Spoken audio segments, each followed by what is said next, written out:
بسم اللہ الرحمن الرحیم۔ السلام علیکم، میں ہوں جواد محمد خان اور آپ دیکھ رہے ہیں بیٹر بٹ ٹروتھ۔ نئے آنے والے دوستوں سے گزارش ہے کہ چینل کو سبسکرائب کریں اور بیل آئیکن کو دبائیں تاکہ ہماری ویڈیو سب سے پہلے آپ تک پہنچ سکے۔ شخصیت سازی، شخصیت کی نشود و نما ہی مقصد زندگی ہے۔ یہ الفاظ ارسطو کے تھے۔ فطرت انسانی کا تقاضا ہے کہ ہر انسان معاشرے میں ایک مؤثر اور کامیاب زندگی کے لیے بھاگ دوڑ کر رہا ہے۔ انسان کی یہ خواہش ہوتی ہے کہ معاشرہ اسے عزت و احترام سے دیکھے اور اس کی بات اور رائے لوگوں کے لیے قول و فعل کا درجہ رکھے، وہ لوگوں کی توجہ کا مرکز بنا رہے۔ اسی لیے آج کے اس جدید دور میں انسانی ترقی کی دوڑ میں بھاگتا ہوا اپنی شخصیت کے ہر پہلو کو بہتر بنانے کی بھی فکر میں مبتلا ہے۔ اگر یہ کہا جائے کہ انسانی زندگی کا مقصد حقیقی شخصیت کی تعمیر و استحکام ہے تو بے جا نہ ہوگا۔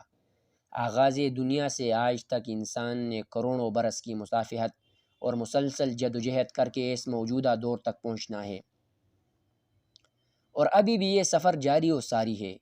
انسان اپنی زندگی کے ان 70-75 سالوں میں کی گئی محنت کے نتائج پر اپنی کامیابی اور ناکامی کا احاطہ کیے بیٹھا ہے۔ ہر شخص کا آخری مقصد اور قوی ترین خواہش انسانی شخصیت کی تکمیل ہے۔ انسان کی شخصیت سازی کا عمل اس کی پیدائش کے ساتھ ہی شروع ہو جاتا ہے اور مرنے تک جاری رہتا ہے۔ تعمیر شخصیت کے اس عمل میں وراثت اور ماحول شدید اثر انداز ہوتے ہیں۔ یہاں انسانوں کے درمیان تاحال یہ بحث رہتی ہے کہ انسان ماحول پر اثر انداز ہوتا ہے یا ماحول انسان پر اثر انداز ہوتا ہے۔ بہرحال مسلم حقیقت یہ ہے کہ معاشرہ اعلیٰ انسانی صفات کی تعمیر میں اثر انداز ہوتا ہے۔ انسان کا سوچنے کا انداز، اخلاقی تربیت اور اعمال معاشرے سے متاثر ہوتے ہیں۔ ماحول کے اثرات انسانی نظریات اور عقائد پر بھی ہوتے ہیں۔ بہترین معاشرہ بہترین صفات کے حامل افراد کو جنم دیتا ہے، جبکہ اخلاقی گراوٹ کا شکار معاشرہ اور ماحول انسان کو بھی اخلاقی برائیوں میں مبتلا کر دیتے ہیں۔ اس بات کو سمجھنے کے لیے آپ دو مختلف گھروں کا موازنہ کریں کہ جس گھر میں کتابوں کا مطالعہ کرنے، سچ بولنے اور مذہبی فرائض سر انجام دینے کا نہ صرف درس دیا جاتا ہے بلکہ اس پر عمل بھی کیا جاتا ہے، تو وہاں پرورش پالنے والے بچے میں بھی یہ تمام عادتیں پیدا ہو جاتی ہے۔ جبکہ وہ گھر جہاں جھوٹ کی کثرت اور سگریٹ نوشی کی عادت والدین میں پائی جائے، وہاں پرورش پانے والے بچہ عدم احترام، غلط بیانی اور دھوکہ دہی جیسی اخلاقی برائیوں کا شکار ہوتا ہے۔ بچے کی اولین درسگاہ ماں کی گود ہوتی ہے۔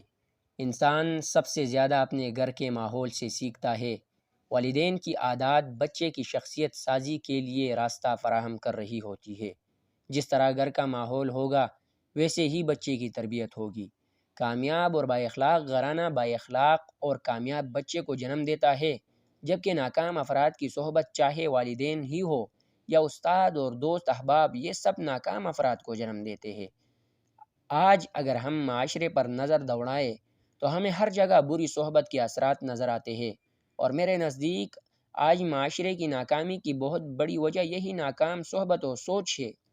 یہاں سوال یہ پیدا ہوتا ہے، آخر ایک انسان ناکامی سے اگر کامیابی تک آنا چاہے تو اسے کن اصولوں پر چل کر کامیابی اور ترقی تک آنا ہوگا؟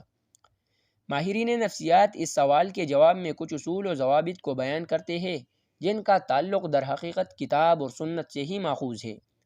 ان اصول اور ضوابط کو اپنا کر ہر مذہب و نسل کا فرد تعمیر شخصیت کر کے کامیابی حاصل کر سکتا ہے۔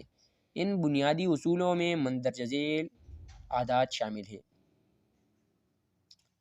ماحول اور شہرت کے پیچھے نہ بھاگے، دوسروں کی مدد کا عزم کرے، جھوٹ اور خیانت سے دوری اختیار کرے، گلے شکوے کے بجائے شکر کی عادت اپنائے، اچھا سوچے اور بدگمانی سے دور رہے، کامیاب افراد کے ساتھ میل جول رکھے، خوددار بنے، خود پر یقین کرے، ایثار اور ہمدردی کو اپنائے، بدگمانی سے دور رہے، حسد کرنے کے بجائے لوگوں کی صلاحیتوں کو سراہے۔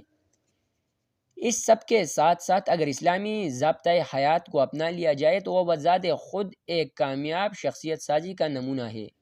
تعمیر شخصیت کے لیے شعوری کوششیں لازم ہے، اور یہ کوششیں کسی رہبر کے نقش قدم پر چلنے سے آسان ہو جاتی ہے۔ انسانی شخصیت کے نکھارنے کے لیے روح، بدن اور عقل تینوں کی تعمیر مد نظر رکھی جائے، اور ان تینوں پر کام کر کے ہی انسان کی کامیاب شخصیت تشکیل پاتی ہے۔ وہ چند اعمال جو انسان اور خصوصی طور پر مسلمانوں کے لیے شخصیت سازی کے اعمال میں مددگار ثابت ہوتے ہیں، ان میں اللہ تعالیٰ سے مضبوط تعلق ہے، اسوۂ حسنہ کی پیروی، خود احتسابی، مثبت سوچ اور اعمال میں باقاعدگی، دوسروں کے ساتھ مل جل کر کام کرنے کی عادت۔ ان تمام اصول اور عادات کو اپنا کر ہی ایک انسان تعمیر سے تکمیل شخصیت تک کامیابی سے سفر طے کر سکتا ہے، اور اس سے ہی ایک کامیاب فرد اور معاشرہ وجود میں آتا ہے۔